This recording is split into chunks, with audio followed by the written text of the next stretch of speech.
오늘도 놓치지 말고 꼭 알아야 할 뉴스들 준비했습니다. 픽스가 콕 집어주는 뉴스 스콕스. 전 시사평론가 김성환입니다. 제 앞에는 시사평론가 김민아 씨 나와 계십니다. 안녕하세요. 안녕하세요. 밤새 안녕하셨어요? 밤새요? 네. 네, 밤은 뭐 별일 없죠. 저는. 네. 밤은 안 샜고요. 밤을 저는 셀 필요까지는 없죠. 김성환 평론가님 밤을 새야 되지만 저는 뭐 그럴 필요까지는 없는 상황이었습니다. 네. 아마 천당과 지옥을 오가는 분들도 있을 것 같고 굉장히 기대에 부풀었다가 실망하신 분들도 있을 것 같고 또 매우 실망했다가 또 뭐 이 정도면은 이라고 기대감을 좀 가지셨던 분들도 있을 것 같아요. 근데 우리 구독자분들은 대부분 조금 실망한 분들이 많지 않을까 그런 생각이 드는데요. 어제 사실 저는 KBS 개표 방송에 들어갔었는데 출구조사 결과 딱 받아보고 난 다음에 모든 사람이 사실 놀랐어요. 그럴 수밖에 없죠. 아, 이러다가 200석 가겠구나. 그렇게 생각했거든요. 근데 처음에 제가 개인적으로 예상했던 거하고는 좀 많이 벗어난 결과에 가까운 게 나와가지고, 야, 이거 PK 지역에서 특히 낙동강 벨트에서만 민주당이 좀 선전해주면 진짜 국민의힘이 개헌 전선도 못 지킬 가능성이 있겠구나. 이런 생각을 좀 했는데, 저 개표가 진행되면 진행될수록 막 접전지가 늘어나더니 막 PK 쪽이 분위기가 막 바람이 바뀌는 느낌이 막 들더라고요. 그러다가 결국은 어느 한 선에서 딱 멈췄는데 그게 21대 총선 결과하고 크게 다르지 않은 이런 모습들을 보였어요. 어제도 사실 기사 인용하면서 말씀드린 게 출구조사가 대선에서는 굉장히 잘 맞는데 총선에서는 좀 틀릴 수도 있다. 근데 어제 이제 지상파 3사 출구조사를 잘 보시면 이제 빗나갔는데 조금 빗나갔습니다, 사실. 네. 제가 조금이라고 얘기했는데 하한선에서 조금 그렇죠. 빗나간 거죠. 그렇죠. 네. 상한 하한을 조금 빗나간. 그것도 노하우가 있더라고. 얘기를 계속 여론조사 전문가들하고 얘기를 해보니까 중심점을 이렇게 잡아준대요. 네. 여론사 기관에서는 자료를 이렇게 딱 넘겨줄 때 중심을 딱 잡아서 넘겨주는데 방송사마다 이 범위를 어떻게 설정하는지를 이렇게 재량에 맡겨놓는다는 거예요. 근데 그거를 다른 데 보니까 MBC나 SBS는 더 위로 올려버렸더라고요. KBS는 조금 그래도 내린 편이더라고. 178석이니까. 실제 결과하고는 한 몇 석 정도 차이가 나는 거잖아요. 근데 그런 게 이제 방송사마다 좀 차이가 있더라고요. 근데 더 사실은 좀 재미있는 해프닝은 제일 정확했던 거는 그러니까 방송사가 한 60억대 돈을 들였다고 하더라고요. 3사가 돈을 합쳐서. 근데 JTBC가 1억 2천인가 얼마 들였다고 들었거든요. 근데 JTBC가 더 정확했다. 이거 때문에. JTBC는 뭐 무슨 조사였습니까? 그것도 그건 다른 데서 개별 조사한 거예요. 개별 여론조사 했는데 JTBC하고 별 차이가 없더라. 오히려 JTBC가 그 범위 안에 더 많이 들어간 것 같더라. 뭐 이런 얘기가 나와서 이 출구조사 계속 해야 되나? 굉장히 고민에 빠졌다는 그런 호문을 좀 듣기도 했습니다. 출구조사라는 것도 결국은 이제 여론조사의 하나의 또 방법인 것이지 않습니까? 결국은. 그렇죠. 그러니까 여론조사라는 게 결과적으로는 어떤 결과에 근접하는 것이긴 하지만 100% 관역에 뭐 딱 맞추는 건 아니기 때문에 돈을 아무리 많이 들여도 결국은 틀릴 수가 있는 것이다. 그래서 맞아요. 너무 이제 출구조사를 또 미워하시지는 않아도 됩니다. 내일 한번 우리가 신문을 보면 알 것 같아요. 화풀이를 괜히 방송사한테 할 가능성도 있어요. 예전에도 늘 그래 왔잖아요. 아니, 근데 벌써부터 일부 신문에 이제 인터넷에 지금 기사를 쓸 거 아니에요. 네. 벌써부터 출구조사 왜 틀렸나 좀 쓰는 것 같아요. 네. 계속 해야 되나 뭐 이런 거 쓰는데. 근데 다행인 건 뭐냐면은 방송 3사가 아무도 못 맞췄다는 거야. 그러니까 문매를 맞아도 같이 맞으면 되니까. 나만 틀렸다 그러면 혼자만 다 맞아야 되잖아요. 그건 그나마 다행이다. 그래서 막 출구조사 부용론 또 쓰고 이제 이럴 건데 지금 말씀하신 대로 지상파 3사 때리면서 근데 저는 특히 종편들이 많이 씹을 가능성이 있어요. 네, 그럴 건데 저는 또 이런 생각도 합니다. 출구조사가 없으면 어제 그 긴 밤을 어떻게 버티셨을까? 그렇지. 궁금해서 미치고 환장하는 거지. 그렇죠. 그거 못 버텼을 텐데 그때는 또 뭐 무슨 뭐 또 온갖 이제 확인되지 않은 것을 맞아요. 확인되지 않은 얘기를 밤새도록 했을 텐데 아침 되면 또 다 그 얘기 때문에 허무했을 텐데 그렇게 생각해 보면 없는 것보다는 낫지 않나는 생각도 들고요. 네, 맞아요. 그러니까 이게 뭐라 그러지? 평상시에 종편들 제대로 좀 하지. 평상시에 정반대로 막 희한하게 하다가 꼭 이럴 때 되면 자기들이 정론인 것처럼 때리는 것도 그것도 희한하고 웃기는 모습이긴 하다는 생각이 들어요. 좀 사족이 좀 길었는데요.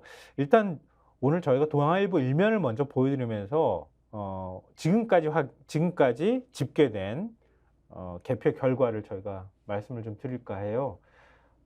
이 동아일보 일면 불통정권 심판 여최악 참패 범야권 180석 이렇게 했는데요. 이건 사실 방송 3사 출구조사, 신문은 어차피 제작하는데 시간이 걸리기 때문에 그 출구조사 결과를 완벽하게 다 반영한 건 아니거든요. 일면 제목만 좀 기억을 좀 해두시면 좋을 것 같고요. 오른쪽에 지금 어떻게 의석을 가지고 갔는지 이렇게 지역 넓이로 따진 게 아니라 지역구 수로 따져가지고 요 정도 구도를 갖고 있습니다. 이렇게 보여준 거예요. 근데 신문의 일면에 실린 거는 정확하지가 않은데 온라인판, 인터넷에 올라가 있는 거는 그나마 최신 거를 반영해가지고 지금 올려놓은 거잖아요. 그렇죠. 이제 지역구만 딱 보시면은 더불어민주당이 161개, 국민의힘이 90개, 새로운 미래 1개, 개혁신당 1개, 진보당 1개 이렇게 의석을 가져갔다라는 게 지금 표기가 돼 있지 않습니까? 네. 저기 지역구는 지금 개표가 끝난 거잖아요. 그렇죠. 저게 그대로 반영이 된 거거든요. 그래서 요게 이제 온라인판에 올라간 요 카톡그램 내용은 지금은 이제 정확하다 이렇게 보시면 될 것 같은데 예. 쭉 보시면은 아시겠지만은 뭐 이 더불어민주당이 상당히 이제 많이 이제 의석수를 확보한 상황인데 일부 지금 요 지난 경계선이 이제 지자체가 갈리는 광역지자체가 갈리는 선이지 않습니까? 네. 서울 보시면은 이 강남권을 중심으로 해서 이제 동작을 그렇죠. 네, 서초, 강남 그리고 송파 이렇게 그렇죠. 해가지고 가져가고 하나는 마포갑하고 용산. 지금은 이제 앞서 카톡그램이 아니고 지도인데 예.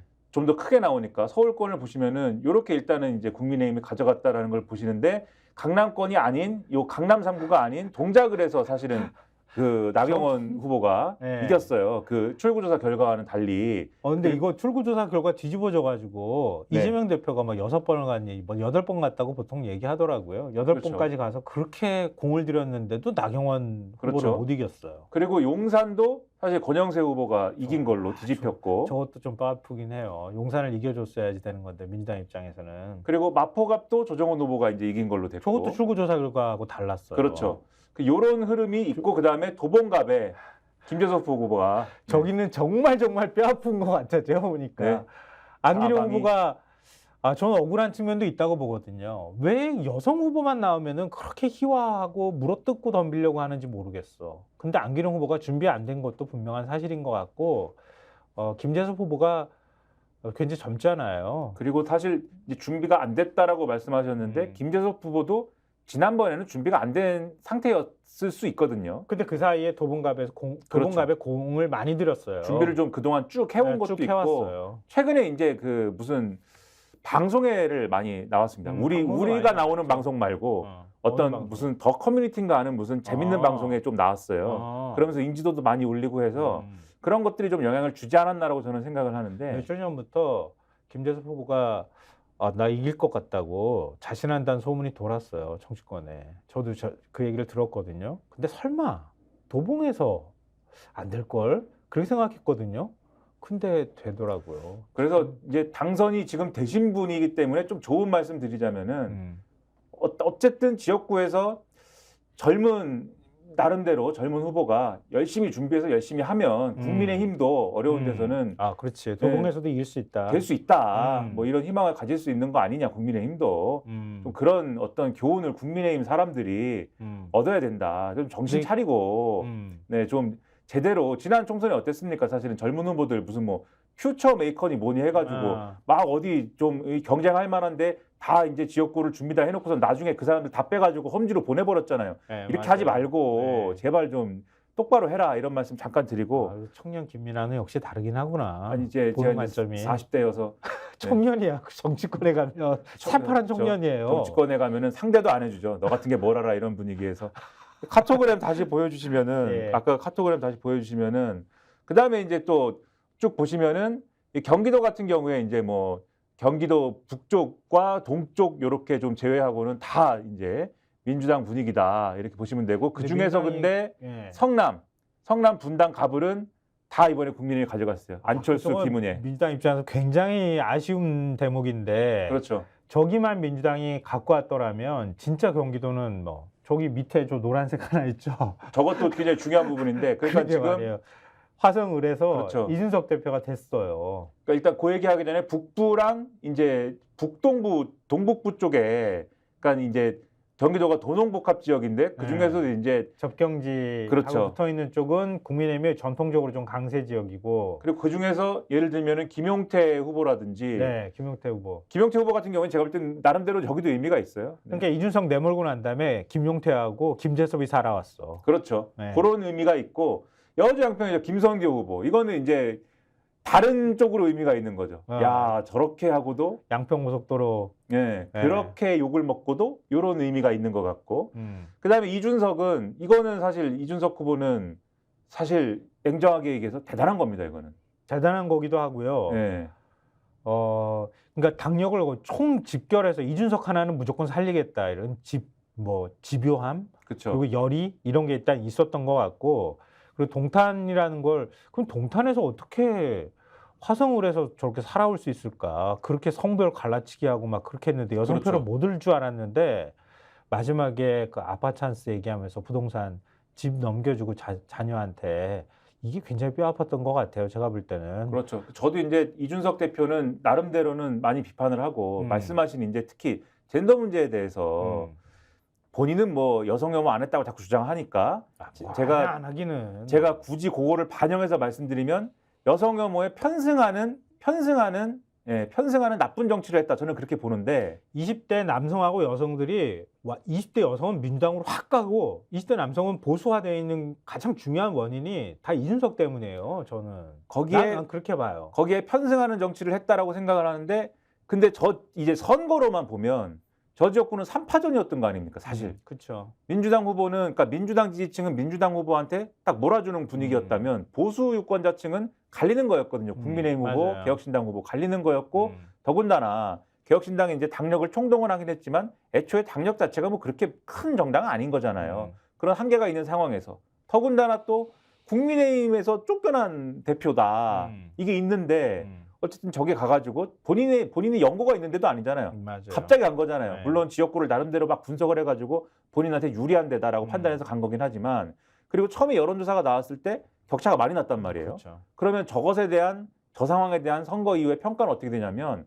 불리한 요소가 굉장히 많았는데 개인기로 이겼다 이렇게 되는 거거든요. 그럼 그것도 있어요. 그리고 마지막에 하나 더 요인을 하자면 결국 국민의힘 지지자들도 있는데 국민의힘 지지자들 어차피 내 표 사표될 것 같아. 그리고 그렇다고 내가 민주당한테 던져줄 수는 없잖아. 그래서 이준석 대표 쪽으로 좀 표를 찍어준, 그러니까 그쪽으로 한쪽으로 몰아준 측면도 좀 있다고 그렇죠. 보여요. 그래서 이게 나중에 어떻게 되냐. 이후에 좀 말씀드리겠지만 오늘 신문들 쭉 보면은 거의 이제 뭐 보수는 망했다 분위기거든요. 이 보수 언론 뭐 진보 언론 가리지 않고 네. 보수는 폭삭 망했다. 특히 오늘 그 얘기를 주되게는 하지 않겠지만 제가 조선일보를 쭉 보면서 느낀 거는 조선일보는 멘붕이 왔다. 네, 조선일보의 슬픔이 느껴졌는데 아무튼 이제 그런 상태에서 나중에 그러면 보수 재편이나 이런 게 있을 수가 있지 않습니까? 네. 이 이력이 좀 상당히 영향을 줄 수도 있겠구나. 저는 저걸 보면서 그 생각을 했고. 누가 그런 얘기를 해요. 그래도 이준석을 대권 주자로 한 명은 살려놨구나. 이런 얘기들도 하더라고요. 보수에서. 보수에서. 네. 그런 느낌이 드는 주황색이었다 지금. 주황색 점이었다. 참. 네. 그리고 진짜 정치를 모른다는 생각이 들어요. 그렇죠. 네. 또 이 카톡을 또 보여주시면은 이제 지금 이제 그렇게 이제 지금 수도권까지 말씀드렸는데 그 다음에 이제 볼만한 데가 이제 영남권이지 않습니까? 네. 영남권 특히 이제 PK 지역의 경우에는 사실은 민주당에서 기대를 좀 많이 했는데 아니 여론조사 결과 나오고 출구조사 결과에서도 그쵸. 민주당이 꽤 많이 가져가는 거로 나왔어요. 그래서 한 진짜 10석 이상 가져가겠구나 이렇게 생각을 했는데 결국 막판에 다 뒤집어졌어. 그렇죠. 그래서 이제 뭐 PK의 경우에는 성적이 상당히 안 좋고 창원 성산하고 그다음에 이 부산에서는 북갑 정도 그 정도이고 김해 가불은 어떻게 된 겁니까? 저게 맞나? 맞아요. 김해 가불은 민주당이 가져갔고요. 양산이 넘어간 거죠. 예, 네. 양산이 지금 양산을이 넘어간 게 정말 뼈 아픈 것 같고 네. 이전에 21대 총선 때 민주당이 7석을 영남에서 가져갔는데 지금 오히려 5석으로 쪼그라들었어요. 그렇죠. 그러니까 조국혁신당 바람이 불어서 영남에서 뭔가 그 이전에 여론조사 결과를 보면은 민심이 막 출렁이는 게 보였단 말이에요. 그렇게 하는데 막판에 무슨 요인이 개입됐길래 저렇게 바뀌었을까? 이건 영남 특히 이제 PK 지역에서는 보수 결집이 마지막에 좀 일어난 것 같다. 그렇죠. 이거는 그러니까 개헌 전선은 지켜달라. 그렇죠. 이런 부분에 대한 어떤 다급함이나 이런 호소가 좀 어느 정도 먹혔다. 이렇게 볼 수 있는 요인이 있는 것 같고 이건 좀 조심스럽긴 하지만 문재인 전 대통령에 대한 거부감도 좀 있지 않았을까 그런 생각도 좀 들어요. 이제 보수 유권자 층에서는 그걸 또 트집 잡는 기류가 있었기 때문에 보수 결집의 어떤 빌미가 됐거나 그랬을 가능성이 있죠. 그러니까 네. 문재인 전 대통령이 간 지역이 거제하고 양산 갑을 그리고 지금 사하 이렇게 갔거든요. 가서 이제 그 민주당 후보들을 지지하는 뭐 일종의 뭐 유세는 아니지만 행보를 했잖아요. 근데 그 지역이 다 지금 떨어졌단 말이에요.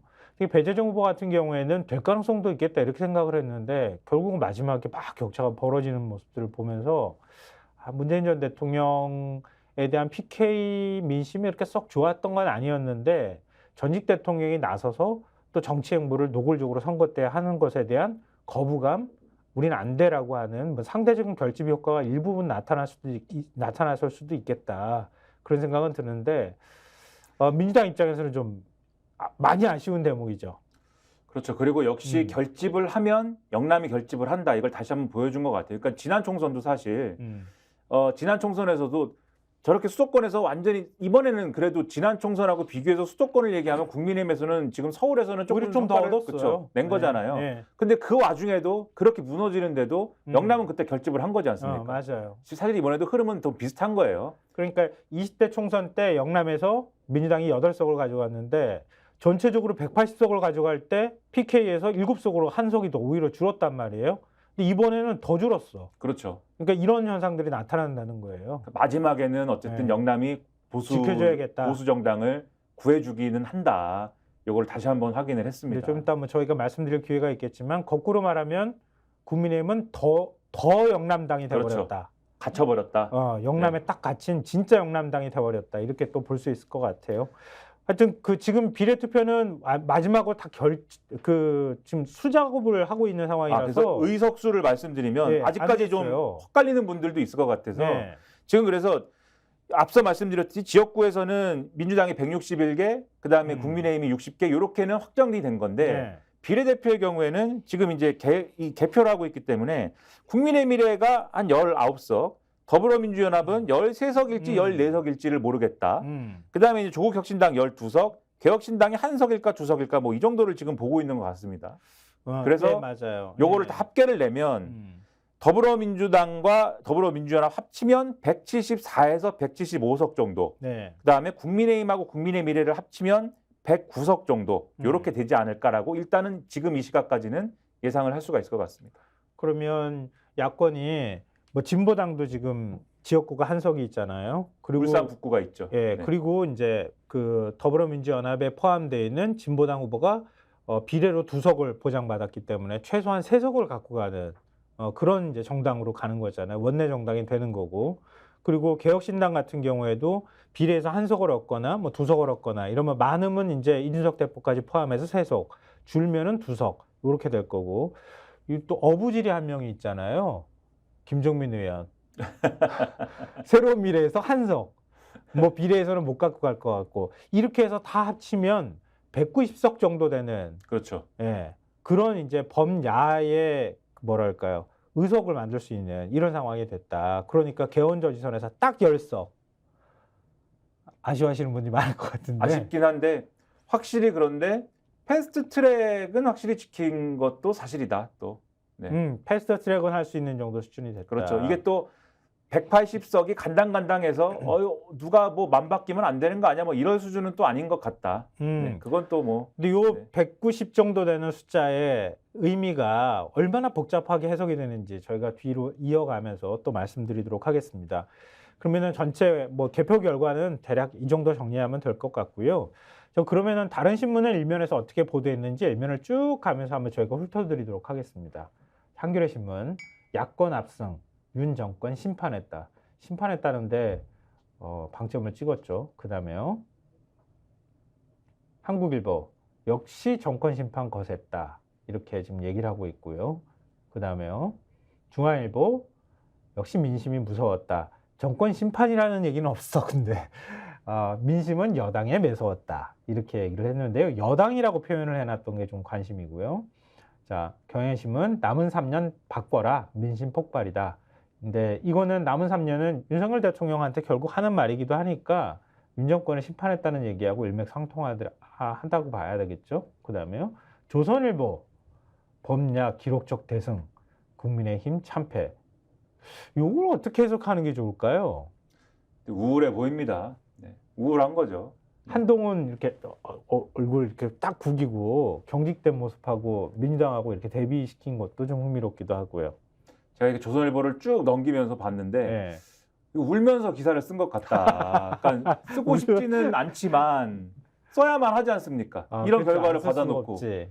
이런 결과를 받아놓고 왜냐면 이게 예를 들면은 신문이 좀 이따도 말씀드리겠지만 조선일보가 쓸 건 다 썼거든요 오늘. 그러니까 한동훈의 전략도 맞아요. 다 잘못됐고 썼어요. 윤석열도 잘못됐고 정권이 뭐 이래서 되겠느냐 그리고 이후에도 복잡할 것 같다. 이게 뭐 아무것도 안 된다. 여당이 아무것도 할 수도 없다. 뭐 쭉 다 썼는데 그 기사에서 느껴지는 게 그래 다 써야지 이러면서 울면서 그런 느낌이에요 사실은 이게. 그러니까 그동안에 계속 지켜주고 이기라고 막 응원해주고 싶었는데 근데 지적은 안 할 수가 없으니까 이렇게 군데군데 우리가 뭐 칼럼도 김대중 칼럼도 소개했고 뭐 여러 개 칼럼들 소개하면서 조선일보의 본심이 뭔지를 계속 소개해드렸잖아요. 근데 조선일보는 한다고 한 거야. 그렇죠. 최선을 다해서 한다고 했는데 그동안에 못했던 말들을 한꺼번에 다 쏟아냈어. 오늘 지면에다가. 그렇죠.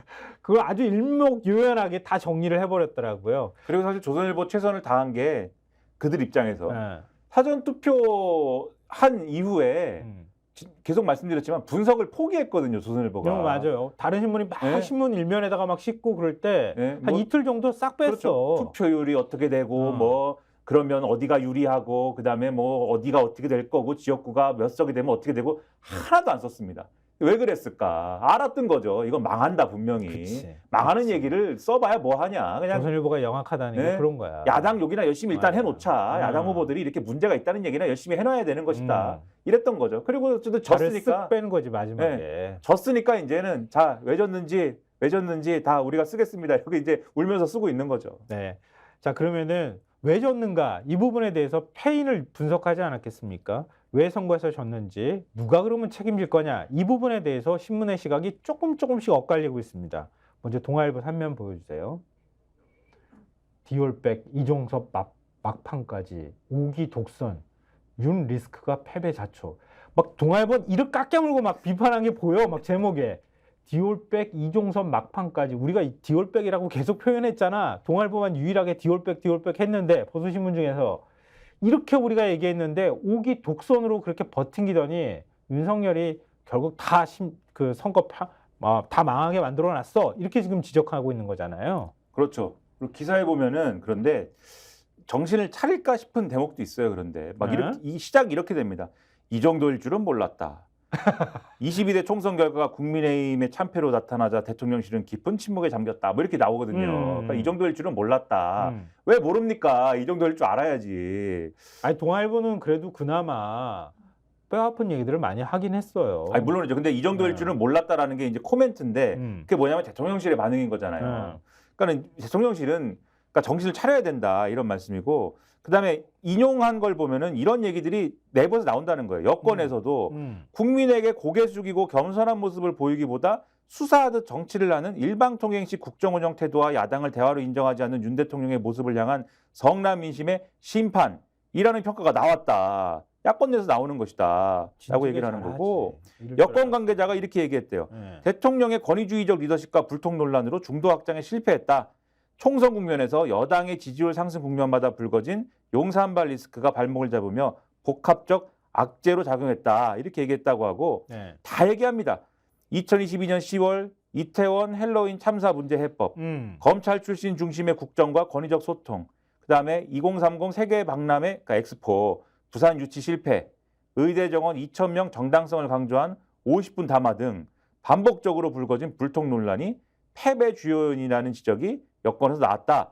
지난해 3.8 전당대회에서도 친윤그룹이 사실상 완력으로 나경원, 안철수 후보를 밀어내는 등 중도 확장과 거리가 생겼다는 지적도 나왔고 이념이 제일 중요하다며 보수층 결집을 위해 반대 세력을 반국가 세력, 공산 전체주의로 비판했고 민생보다 이념이 더 부각된 거 그리고 지난해 10월 강서구청장 보궐선거 패배 이후에 경고장을 받아들었는데 윤 대통령이 국민이 더 늘 옳다고 했지만 민심을 되돌리지 못한 거 등등등등 이런 게 다 문제였다. 심지어 디올백 얘기도 해요.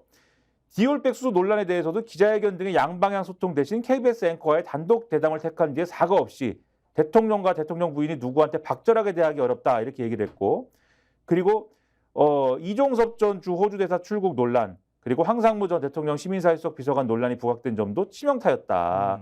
국민의힘 관계자가 이렇게 얘기했답니다. 네. 문제가 발생하면 윤 대통령이 원칙을 강조하거나 버티고 여론이 더욱 악화되면 그때서야 대통령실이 수습하는 구조다. 그리고 여당에서는 용산 리스크라는 말까지 나오면서 효과적인 총선 캠페인 이끌지 못했다는 자성이 나왔다. 네. 현역 의원 대거 물갈이가 예상될 것과는 달리 뚜껑을 열어보니 친윤등 기득권 불패 흐름이 뚜렷해 현역 교체율이 30% 초반에 그친 조용한 공천도 패인으로 지적된다.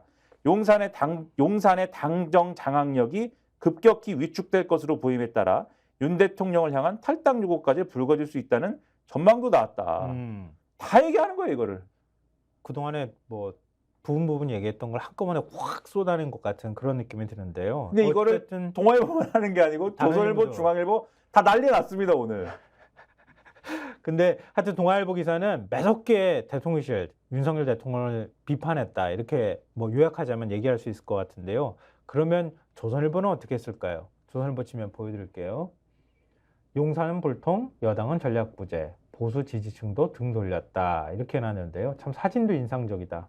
빨간 거에 의자에 진짜 멸목만 달랑 앉아 있는 건데 저게 마치 보수 지지층 같은 느낌도 들고 그러는데요. 근데 개표 방송 보다가 나가버린 거 아닙니까? 아, 그렇죠. 분위기 안 나가가지고 좋으니까. 썰렁해가지고 그런 건데 그 방금 전에 말씀하셨던 것처럼 용산의 책임에 관한 부분들은 앞부분에 조금 적고 있어요. 적고 있는데 여당의 전략 부재에 대해서도 상당히 많은 한 3분의 2 정도를 이 부분에 할애를 해서 조선일보가 비판을 하고 있는데요.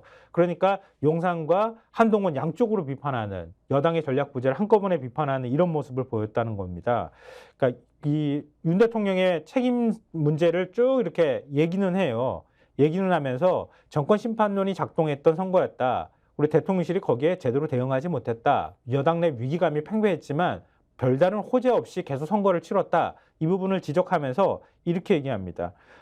그리고 집권 여당으로서 야당 심판론과 운동권 심판론을 전면에 내세운 것이 전략적 실패라는 분석도 있다. 이렇게 얘기를 하면서 작년 말 한동훈 비대위원장이 등판할 때부터 상당수 의원은 야당과 말싸움하며 존재감을 키운 한 위원장의 캐릭터상 중도 외연 확장이 어려울 것이라고 우려했다. 실제 지난 1월 윤한 갈등 이후 한 위원장은 윤 대통령과 적극적인 차별화에 나서지 못했다는 평가다. 현역 의원들을 대거 그대로 공천하면서 인물 구도에서 경쟁력을 확보하지 못했다는 지적도 나온다. 그렇게 얘기를 하고 있고요. 대신에 국민의힘은 지지층을 최대한 결집하는 방향으로 전략을 선회했는데 2조 심판을 앞세워 야당을 범죄자, 쓰레기로 공격하는 한 위원장 발언 수위는 높아졌다. 야권 관계자는 이재명 조국의 사법 리스크를 모르는 국민은 없다. 그럼에도 윤석열 정권에 대한 불만이 더 크다는 것이 여론이었지만 집권 여당으로서 비전 제시나 정책 프리미엄을 내놓지 않은 것은 중대 패인이라고 분석했다. 이렇게 전하고 있습니다. 그러니까 이런 집토끼 우선 전략은 결국 지난 총선 수준의 수도권 참패와 함께 미니 정당 규모의 도로 영남당 성적표로 돌아왔다라고 지적하고 있습니다. 그리고 또 여론조사에 대한 자의적 해석도 근거 없는 낙관론을 키웠다고 조선일보는 비판하고 있는데요. 여권에 불리하게 나오는 여론조사를 놓고 국민의힘 내부에서는 야당 지지층이 과표집됐다. 샤이 보수가 응답하지 않았다며 사실상 희망 고문을 하는 모습을 보였다. 한 위원장은 투표 사흘 전부터 접전지에서 골든크로스가 나타났다며 보수층이 결집되고 있다는 점을 강조했지만 선거 결과는 기존 여론조사와 큰 차이가 없었다라고 지적하고 있습니다. 뭐 이런 그러니까 조선일보도 대통령의 태도 문제와 함께 한 위원장이 제대로 전략을 짜지 못했다라고 하는 점을 양쪽으로 다 같이 지금 비판했다고 볼 수 있잖아요. 근데 또 사설은 또 그렇지 않잖아요. 사설은 또 용산을 또 아주 매섭게 비판했더라고요. 보니까 조선일보가 보면. 그러니까 사설에서 핵심적인 내용은 뭐 지금 동아일보가 비판했던 내용을 거의 그대로 다 비판했다고도 볼 수 있는데요. 오만불통 윤 민심이 비판 남은 3년 국정 어떻게 되나. 그 아까 말한 것처럼 눈물 뚝뚝 흘리면서 한숨 푹푹 쉬는 게 보이지 않나요? 제목에서도. 그렇죠. 그리고 이제 사설도 있지만 제가 쭉 넘기면서 모든 걸 다 썼다고 말씀드리지 않았습니까? 여당 아무것도 못한다. 그런 얘기부터 시작해서 그것도 또 위에가 뒤쪽에 우리가 다 그렇죠. 설명드릴 거니까 다 있는 내용이고 그것의 어떤 종합판 같은 걸 사설에서 이제 쓴 거예요. 그래서 역대 최악의 참패를 당했는데 집권 2년도 안 된 여당이 개헌 저지선을 조금 넘는 의석으로 참패한 것은 처음 있는 일이다. 이렇게 지적을 하고 있고 이로 인해서 윤석열 정부 후반기 국정운영 최악의 위기를 맞게 됐고 이게 결국은 이 극한 대결과 국정 마비 사태가 올 가능성이 크기 때문에 윤 대통령의 남은 임기 3년은 식물 정부가 될 수 있다. 이렇게 지적을 하면서 네. 심판론이 선거판을 흔든 것은 여권의 큰 정책 잘못이나 권력형 비리 때문이 아니다. 이렇게 주장을 해요. 네. 근본적으로 윤 대통령의 오만과 불통 리더십 때문이라 해도 과언이 아니다. 김건희 여사 명품백 수수 논란은 윤 대통령이 사과하고 후속 조치를 했다면 이렇게 커질 일이 아니었다. 김 여사의 주가 조작 의혹에 대한 특검도 총선 후 실시하는 방안을 강구할 수 있었다. 하지만 윤 대통령은 아무 조치 없이 사과도 않은 채 끝까지 침묵했다. 여권은 대선과 지방선거에 연달아 이기고도 분란에 빠졌다. 대선을 함께 뛴 이준석 전 대표를 징계하려다 정권 초 6개월을 허송세월했다. 대통령실은 전당대회에 직접 개입해 나경원 전 의원을 주저앉히고 안철수 의원을 국정의 적으로 몰았다. 대선 승리를 이끈 선거연합을 스스로 해체해버린 것이나 마찬가지다. 여당은 3번이나 비대위를 꾸렸고 총선 직전에는 대통령실이 한동훈 비대위원장에게 사퇴할 것을 요구했다. 해병대원 사망 사건으로 수사받던 이종섭 전 국방장관을 굳이 호주 대사로 임명해 출국시킨 것은 이해하기 힘든 일이었다. 황상무 전 시민사회 속 문제도 마찬가지다. 조기에 해결할 수 있는 일을 고집부리다가 수렁에 빠졌다. 그리고 윤 대통령은 계속 일방통행식으로 갔는데 강서구청장 선거 패배 후에 국민은 늘 무조건 옳다고 했다. 국회에 나가 고개 숙이며 야당의 목소리를 최대한 국정에 반영하겠다고 했다. 하지만 야당을 만나 협조를 구하지 않았다. 자신으로 인해 일어난 각종 논란에 대해서 아무런 해명이나 설명도 하지 않았다. 언론과 기자회견도 없었다. 불통의 제왕적 대통령이 되지 않겠다고 했지만 민심에 고집스럽게 역행했다. 인사 논란도 끊임없었다. 국회 인사청문 보고서 없이 임명 강행한 장관이 18명에 이르고 중도 낙마한 장관도 여럿이다. 국민이 고개를 끄덕일 만한 인선은 거의 없었다. 대통령과 가깝다는 이유로 능력 자질이 부족한 인사들이 임명됐다는 비판이 이어졌다. 이렇게 지적을 하고 있고 이번 총선에서 윤 대통령 국민들로부터 심판받았다. 그럼에도 윤 대통령의 임기는 3년이나 남았다. 야당 협조 없이는 국회에서 아무것도 할 수가 없다. 국민을 직접 설득하기도 쉽지 않다. 윤 대통령은 이런 사면초가 상황에서 어떻게 국정을 해나갈 것인지 묻지 않을 수 없다. 이렇게 사설이 끝납니다. 아니 계속 들으면 들을수록 생각나는 게 그러면 어와둥둥하면서 우리 대통령 이렇게 하지 말지 좀 매섭게 우리나라 신문 중에서 유일하게 조선일보하고만 인터뷰했잖아요. 그렇잖아요. 그리고 외신하고만 인터뷰하잖아. 그리고 KBS 대담한 게 전부야.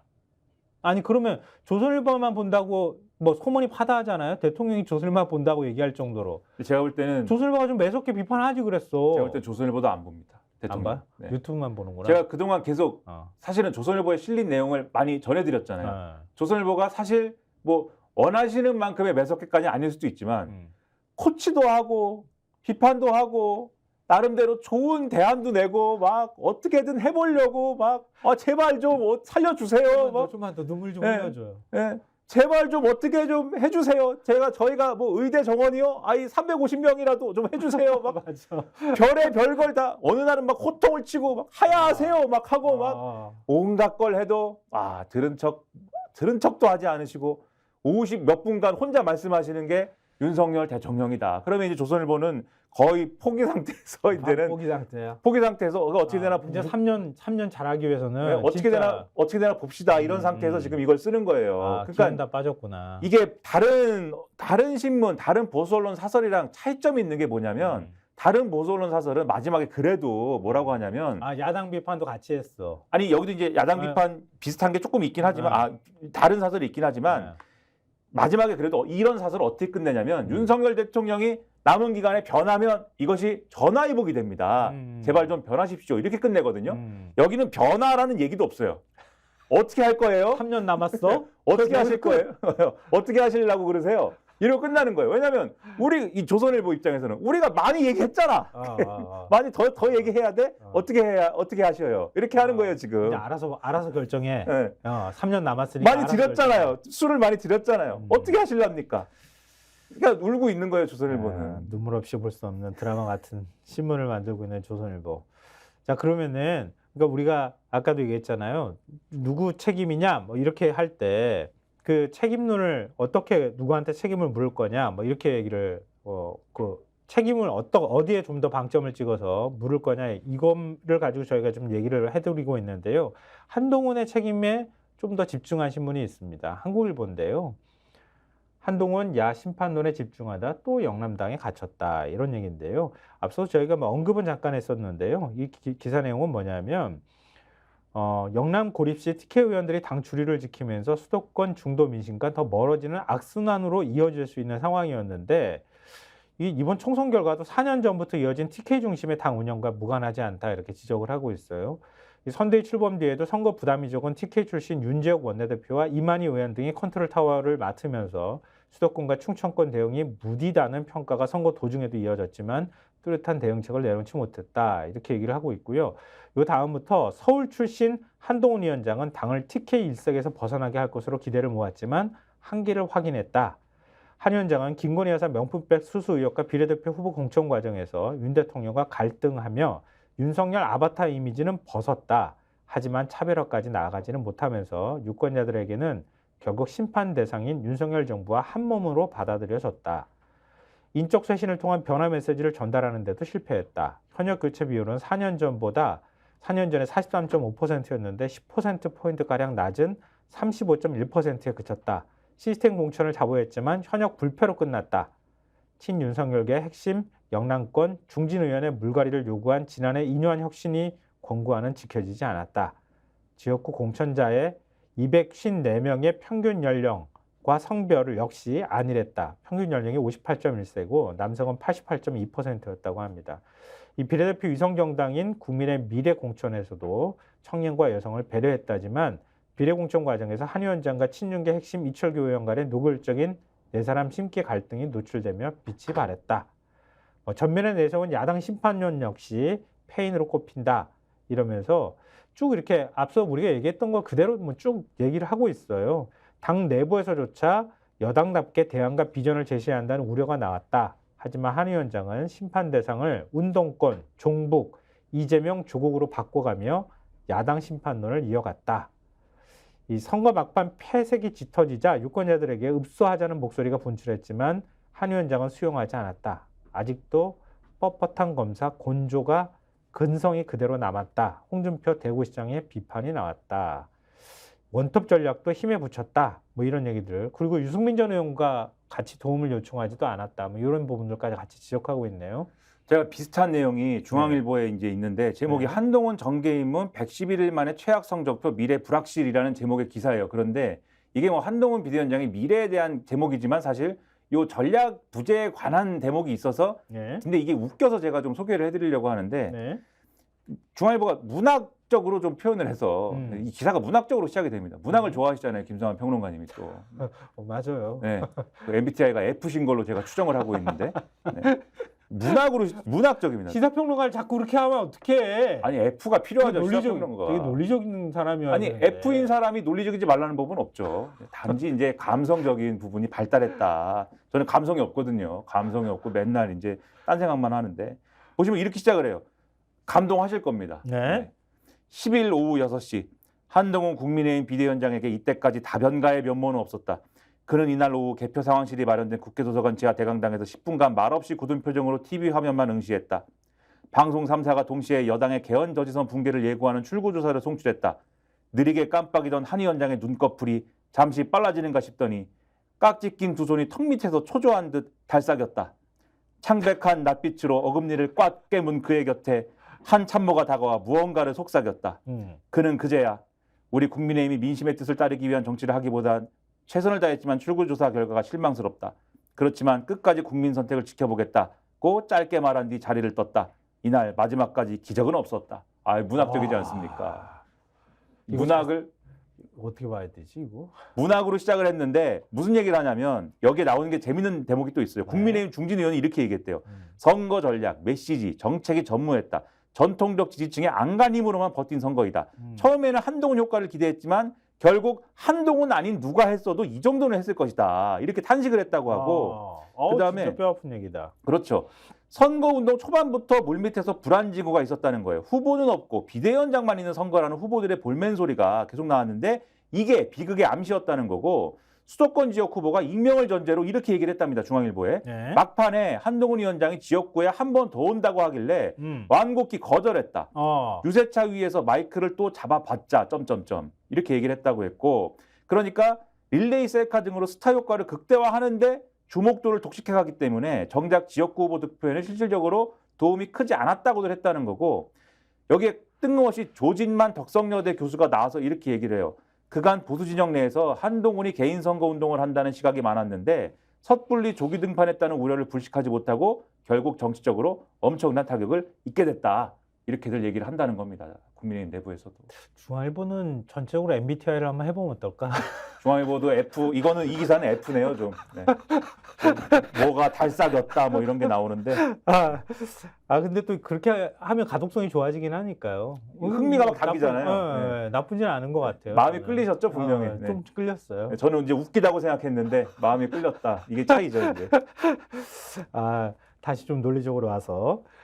그러면 이런 페인을 분석하고 난 다음에 신문들은 근데 좀 궁금했던 거는 이 기사를 찾기 위해서 굉장히 노력했는데 이 기사 이런 류의 기사가 딱 하나밖에 안 들어갔었어요. 단독 꼭지로 들어간 게. 대통령실 반응이 별로 없어. 대통령실이 이걸 어떻게 선거 결과를 받아들였을지 최소한 내일은 나오겠지만 오늘쯤에도 나와줬어야 되는 거 아닌가 그랬는데 단독 꼭지로 보도한 데가 딱 한 군데 있었어요. 그것도 역시 문학적인 중앙일보죠. 네. 용산 이 정도일 줄은 인적 쇄신 나서나 이렇게 했는데 아까도 이제 신문들 얘기하면서 용산의 반응이 조금씩 들어갔는데 단독 꼭지로 한 건 이거 하나밖에 없었어요. 6개 신문 중에서. 그래서 눈에 확 띄었습니다. 그렇죠. 네. 마찬가지로 이 정도일 줄은 몰랐다. 참담하다. 이런 반응이 대통령실 관계자들이 했다는 거고 네. 핵심 참모가 그랬대요. 윤석열 대통령에 대한 중간평가 성격의 총선에서 국민의 지지를 얻는데 결과적으로 실패했다라고 그러면서 결국 민생 악화에 따른 정권 심파 심리가 작동했다는 점을 받아들일 수밖에 없다. 중도층은 물론 보수층의 표심도 확실히 얻지 못했다라고 얘기를 했다고 합니다. 네. 그걸 몰랐나요, 근데? 근데 몰랐나 봐요. 왜냐하면 여기 뭐라고 돼 있냐면 지난주까지만 해도 대통령실 내부에서는 110에서 120석을 예상하는 참모들이 많았다. 이거는 어차피 질 거라는 건 알고 있었던 거네. 근데 요거는 지금의 결과보다는 높은 수준이지만 요 정도 수준은 그동안에 어쨌든 버틸 요 정도까지 하한선으로 두고 여기서 조금 선전하는 모습이 나오면 우리가 그래도 단독 가방까지 근처에는 갈 수 있지 않을까 이렇게 생각했다는 거예요. 근데 어쨌든 오늘의 결과보다는 조금 이제 희망적인 것이긴 하지만 그치. 이 시기의 분위기로는 비관적으로 본 거예요. 이 숫자는 그나마. 근데 그 다음 얘기가 중요합니다. 이번 주 들어선 바닥을 찍고 반등세를 탔다며 130석 이상도 가능할 것이라는 얘기도 일각에서 돌았다. 하지만 이는 결과적으로 민심과 동떨어진 기대로만 끝났다. 네, 이게 잘못된 거죠. 마지막에 가서 왜 130석 이상을 왜 기대합니까? 마지막에. 이게 잘못된 거라는 겁니다. 그러니까 왜 자꾸 뒤에서 얘기할 거지만 이런 얘기를 좀 하게 되느냐면은 대통령실 인적 개편해야 돼요. 그래서 이 기사 마지막에 나옵니다. 내각과 대통령실에 대한 대대적 인적 쇄신 불가피한 상황이다. 여권 내부에선 국무총리를 비롯한 내각 전체와 대통령실 참모 전원이 총사퇴해야 될 수준이다라는 말이 나온다. 국무총리가 사퇴하면 새로 임명할 수 있나요? 임명동의안 처리해야 될 텐데. 이거 어떡하나. 네. 아주 걱정이 태산일 것 같은데 그러면 윤 대통령 앞으로 어떤 일을 당하게 될지 어떤 상황에 직면하게 될지 신문들이 기사를 썼는데요. 보여주십시오. 한국일보 5면입니다. 임기 내내 여소야대 첫 대통령 협치 선택 아닌 필수 이렇게 돼 있는데요. 그러니까 그동안에 정권이 굉장히 여러 번 바뀌어가는 과정들이 있었고 그 정권 중간중간에 선거들이라는 게 있었던 거잖아요. 근데 임기 내내 여소야대로 지금 출발을 했는데 중간에 치러지는 총선에서 또 참패를 해가지고 그냥 여소야대 끝으로 그냥 끝까지 임기 내내 보낸 대통령이 처음이라는 거 아니에요, 이게? 그렇죠. 근데 선거로만 보면은 김대중 전 대통령이 사실 선거에 패배한 적은 있는데 네. 그때 이제 소위 말하는 의원 빼오기 이런 걸 막 해가지고 맞아. 억지로 기억나요. 이제 여대 야소를 만들었었죠 그때는. 맞아요. 근데 그럴 수조차도 없고 이거는 이거 어떻게 빼와? 이 그렇죠. 많은 인원을. 그런 수단도 없고 결국은 5년 내내 여소야대를 유지할 수밖에 없는 헌정사상 최초의 대통령 이 타이틀을 새로 얻게 됐습니다. 근데 분명히 조선일보 김대중 전 주필은 그런 상황에서는 결단해야 된다고 그랬는데 결단을 하진 않을 것 같고 심각합니다. 그러면은 어떻게 해야 돼? 그래서 결국 이 기사에서는 네. 대통령 중심제이지만 국회가 가진 권력이 만만치 않고 뭘 하든 법안 재개정은 물론 정상적인 공약 이행과 국정과제 추진 이런 것들이 사실상 불가능해지기 때문에 그렇기 때문에 정부 정책을 위해서 추진하는 입법이 하나도 이루어지지 않을 수 있다. 그리고 윤 대통령도 이런 우려를 일찍이 예언했다. 가령 총선에서도 여당이 다수당이 되지 못하면 식물 대통령이 될 수 있다라는 취지를 참모들한테도 얘기하고 언론 인터뷰에서도 언급한 적이 있거든요. 네. 이렇게 얘기를 했는데 어쨌든 이렇게 됐기 때문에 남은 임기를 그러면 무한 갈등으로 점철됐던 지난 2년과 같은 방식으로 보낼 것인지 아니면 협치를 통해서 국회 권력과 균형점을 찾을 것인지를 택해야 된다. 당연하지 않습니까? 네. 그런데 이런 대목이 나옵니다. 정치권에서는 여전히 윤 대통령의 향후 국정 운영의 기조와 방향성이 쉽게 변하지 않을 것이라는 전망이 적지 않다. 여야의 협치와 대화가 단절된 상황에서 거대 야당이 입법을 밀어붙이고 윤 대통령이 거부권으로 답하는 모습이 반복될 공산도 크다. 어떡합니까 이걸? 그래서 그 조선일보의 한숨 소리가 들리는 기사가 뒤에 기다리고 있습니다. 조선일보 이게 3면이죠. 3면 기사입니다. 법약 90석 안팎 여당에서 이탈표 나오면 대통령 거부권도 무력화. 한숨 소리가 나오는 거. 그 옆에 여당 할 수 있는 게 없다. 여기서 이제 한숨 소리가 더 나오는 건데요. 이 기사가 뭐냐면요. 그러니까 지금 190석 정도, 법야가 190석 정도를 가져가게 되면은 대통령은 그러니까 일단 범야권 의석이 200석에 못 미치면서 대통령 거부권은 가까스로 살아나게 됐다. 그러나 22대 국회에서 여당 내 이탈표가 10여 표가 나올 경우엔 대통령이 거부권을 행사하더라도 국회에서 200표가 확보돼 무력화될 수 있다. 그동안 윤 대통령이 거부권을 행사했던 법안 가운데 김건희 특검법이나 간호법 같은 경우는 여당 내에서도 거부권 행사가 지나치다라는 의견이 있었다. 그러니까 그게 네. 지금까지는 요 이탈 가능성이나 이런 것들을 윤석열 대통령이 당에 대한 어떤 장악력으로 완력으로 막아버렸던 거잖아요. 그렇죠. 근데 뒤에 이제 얘기를 하겠지만 그 장악력이 유지가 될 거냐가 지금 의문이 제기가 되거든요. 그렇죠. 그러면서 이탈표를 못 막는 상황에서는 거부권이 유지가 되겠느냐 이 우려를 가질 수밖에 없는 거죠. 그리고 또 개헌 저지선을 확보한 거잖아요. 근데 여당 내 이탈표가 있으면 개헌도 가능해진다. 이렇게 조선일보는 전하고 있는데요. 현행 헌법을 보면 개헌안은 국회 제적의원 과반수로 발의, 제적의원 3분의 2, 200석 이상 찬성으로 통과된다. 물론 국민투표를 거쳐야만 개헌이 완료된다. 한 친명 의원은 통화에서 개헌과 관련해 4년 중임제를 도입하고 대통령 권한을 대폭 축소하며 검찰 등 권력기관 개편이 추진될 가능성이 있다. 그동안 누구나 대선 때 공약했으나 여당이 되면 남을 나라 했었는데 지금이야말로 개헌의 최적의 기회다라고 말을 했다고 하는 걸 전하고 있어요. 민주당은 공개적으로 탄핵을 거론하고 있지는 않지만 이재명 대표는 유세 현장에서 서슬퍼런 박근혜 정권도 힘을 모아 권좌에서 내쫓지 않았냐라며 사실상 탄핵을 시사하는 발언을 했었다. 이것도 역시 또 마찬가지로 여당 내에서 협조하는 표가 10표 정도만 나와주면 얼마든지 가능한 거잖아요. 근데 그렇게 되려면 헌법이나 법률 위반이 명확한 사안이 뭔가 나와서 명분이 좀 돼줘야겠죠.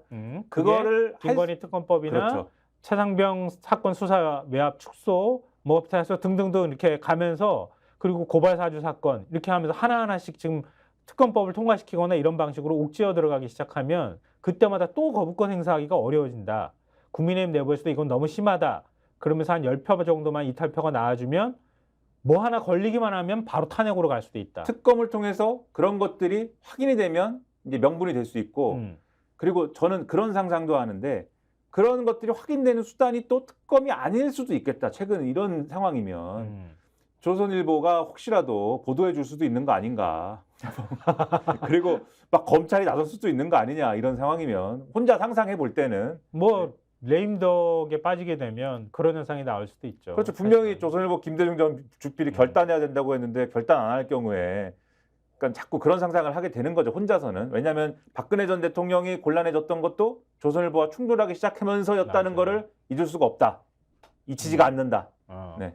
송모 주필을 갑자기 이렇게 뭐 수사한다고 막 덤벼들기 시작할 때 조선일보가 막 경악하면서 덤벼들기 시작하고 그리고 영상 다 의상실 영상 찍어놓고 다 갖고 있으면서도 보도 못하게 막아놓고 있다가 마지막 결국은 풀어버렸잖아요. 그렇죠. 그 결정적인 역할을 하기도 했었고 태블릿 PC만 결정적인 역할을 한 게 아니에요. 사실은 조선일보가 제일 먼저 취재했어. 그렇죠. 제일 먼저 쥐고 있으면서 그 공개 안 했던 거거든. 대통령실하고 딜하려고 하고. 생각도 못한 곳에서 뭔가 나올 가능성도 여전히 저는 있다 이렇게 생각이 됩니다. 대통령실 떨겠는데 그 옆에 여당이 할 수 있는 게 없다. 이렇게 지면 한 번만 더 보여주시면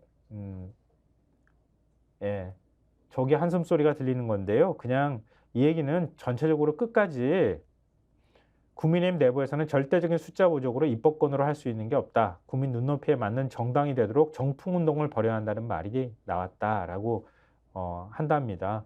그러니까 국민의힘 내부에서 이제 뭔가 바뀌어야 돼라고 하는 뭔가 신진 그룹들이 만들어져서 그 그룹들이 대통령도 치받고 이러면서 뭔가 좀 변화의 움직임이 있어야 되는 것 아니냐. 이런 얘기들이 같이 나온다는 거 아니에요. 그렇죠. 결국 야당을 설득해서 할 수 있는 방법. 야당을 우리가 이길 방법은 없으니 할 수 있는 게 없으니까 우리 스스로가 변화해 나가면서 야당을 설득하고 끌고 가는 거 외에는 달리 방법이 없는 거잖아요. 그러니까 그런 내용을 한숨 섞인 조선일보식 표현대로 기사를 저렇게 썼네요. 그 부분을 얘기를 하면은 저는 또 자연스럽게 한동훈 비대위원장의 운명에 대해서 좀 궁금해져요. 그러니까 이재명 대표도 역시 마찬가지고. 그렇죠. 그걸 신문들이 다루고 있잖아요. 근데 저는 뭐 이재명 대표의 운명은 사실 조금 뒤로 미뤄도 될 것 같고 한동훈 비대위원장이 지금 이 흐름에서는 좀 궁금하다. 왜냐면 오늘 오전 뭐 10시 반인가 뭐 입장 발표도 한다고 하는데 10시 반에 입장 발표한다고 그래요? 네. 몰랐어 나. 일단 총선 패배에 관련된 무슨 메시지가 있어야 될 거 아닙니까? 어제 적당히 얘기하고 넘어갔기 때문에 패배했는데 뭐 어쩌고 얘기하지 않겠습니까? 그러면 여기서 좀 궁금해지는 거는 패배를 인정하긴 할 것인데 오늘 그 메시지가 나올지는 모르겠으나 사퇴한다든지 뭐 이런 게 있어야 될 거 아니에요?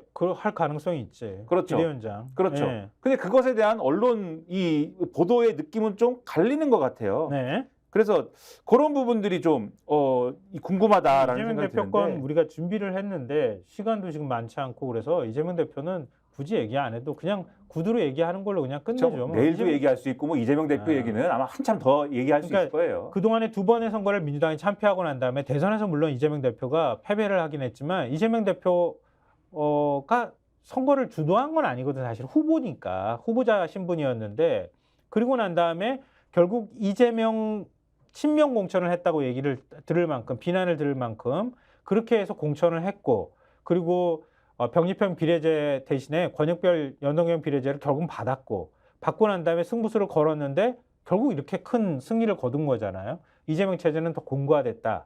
이렇게밖에 뭐 달리 해석할 방법이 없는 것 같고 이제는 패배를 받아드는 한동훈 위원장 그리고 윤석열 대통령은 어떻게 할 거냐, 관계 설정을 어떻게 할 거냐가 중요한 거잖아요. 그렇죠. 그 조선일보의 6면을 잠시 보여주세요. 네. 그게 이제 그래서 갈리는데 조선일보 6면 한동훈 고군분투했지만 역부족 여당 리더십 공백 상태지 않습니까? 네. 여당 리더십 공백 상태가 중요한 것 같아요. 왜냐하면 여기 보면은 한동훈 비대위원장은 총선 패배에 책임을 지고 사퇴할 공산이 크다.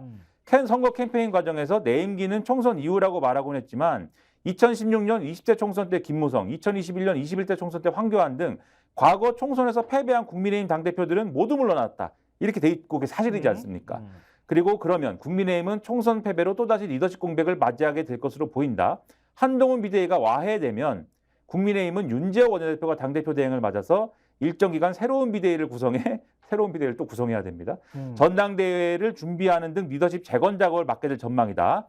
관심은 차기 당대표 경쟁에 누가 나설지다. 한 위원장은 총선 캠페인 때 제가 선거 끝나면 유학 갈 거라고 그러던데 저는 뭘 배울 때가 아니라 공적으로 봉사할 일만 남았다면서 총선 이후에도 역할을 하겠다는 의지를 여러 차례 밝혔지만 총선 패배 책임론으로 당대표 경선에 나서기가 쉽지 않다는 관측이 많다. 조선일보 이렇게 보고 있고 한 위원장의 빈자리를 당내 비윤계가 차지할지 관심이다.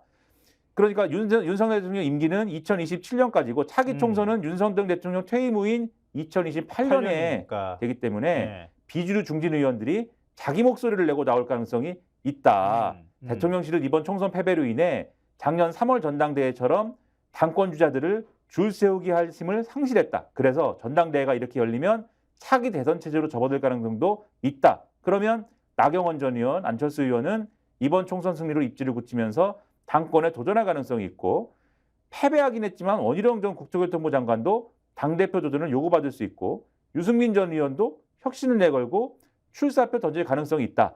오세훈 서울시장, 홍준표 대구시장은 2026년까지 임기가 남아있어 당대표 도전 여부가 불투명하다. 아, 거기는 안 되겠죠. 당연히. 조선일보는 이렇게 쓰고 있지만 다른 신문들은 또 다른 전망들을 얘기를 해요. 네, 일단 경향신문 사면 기사를 잠깐만 그냥 보여주면서 제목만 저희가 말씀드릴게요.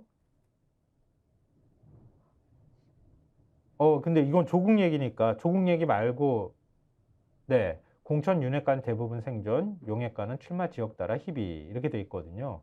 그러니까 지금 근데 이렇게 한동훈 위원장이 뭔가를 해야 되는 상황이 왔는데 윤핵관 대부분 생존했기 때문에 당내 갈등, 파열음은 더 커질 가능성이 있다. 갈등의 소지가 남아있다. 이런 것만 저희가 보여드리기 위해서 일단은 그 신문을 보여드렸고요. 동아일보 기사가 제일 주목이 되는 것 같아요. 동아일보 그렇죠. 사면. 동아일보는 난리가 난다고 지금 보고 있습니다. 그러니까 제목 보시면 알겠지만 한동훈 참패 타격에도 당 잔류 의지, 윤한 갈등 시즌2 가능성 이렇게 했는데 이게 근거가 되는 게 동아일보하고 인터뷰 기사잖아요.